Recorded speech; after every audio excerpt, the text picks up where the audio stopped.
I'm Dr. Leibovitz, your Central Indiana go-to foot doc, and these are the instructions you're going to need to use after a nail procedure with collagen gel.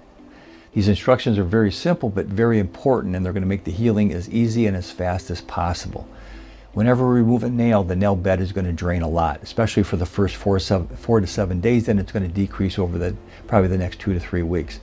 What we do not want to have happen is that nail fold around where the nail was to clog up or fill up.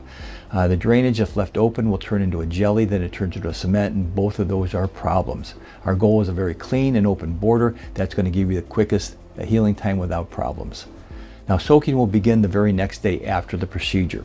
What we're going to use is room temperature or cool soapy water. We recommend dishwashing soap like Dawn.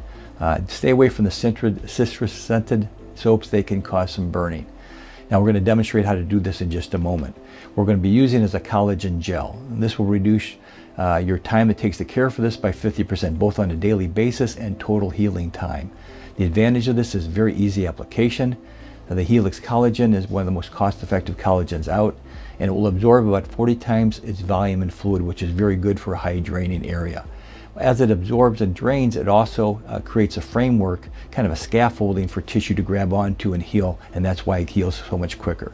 Now, these instructions are the same if you're doing a border or a total nail. So the aftercare after a nail procedure, whether it's a total nail or a border removal, is all the same. After you're done, you'll be soaking it, and since you won't see it while it's underneath the water, I'll demonstrate. You're going to gently massage the borders or the base all the way down to the bottom, because the nail grows this far back, and you'll do that for about 10 minutes, and that's going to create like a wash machine effect where it's taking fluid in and out, and should clean it really well.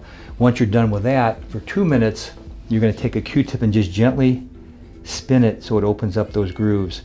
The drainage that comes out may turn into a jelly. That will help spin it out and keep it clean, because if you don't, that then turns into a cement and causes problems. And then you will put your collagen cream on there, cover it with the gauze for the first week and a Band-Aid. After the first week, the drainage will go way down, and it will be a big difference. Watch out if you see any swelling at the very base or redness at the base. That's caused a blockage back here. Be aggressive with massaging back here. And I don't mean pushing hard, but just manipulating. It's what pushes the fluid out. And that's the easy aftercare. Here's some tips, suggestions, and pearls that will help healing make it go a little quicker and without any type of problems. If you're involved with a lot of activity, like my warehouse workers are doing 10 to 30,000 steps a day, or my athletes that are in training, or my teenagers that just have a lot of perspiration, you may want to soak twice a day. That will help compensate for the increase in drainage.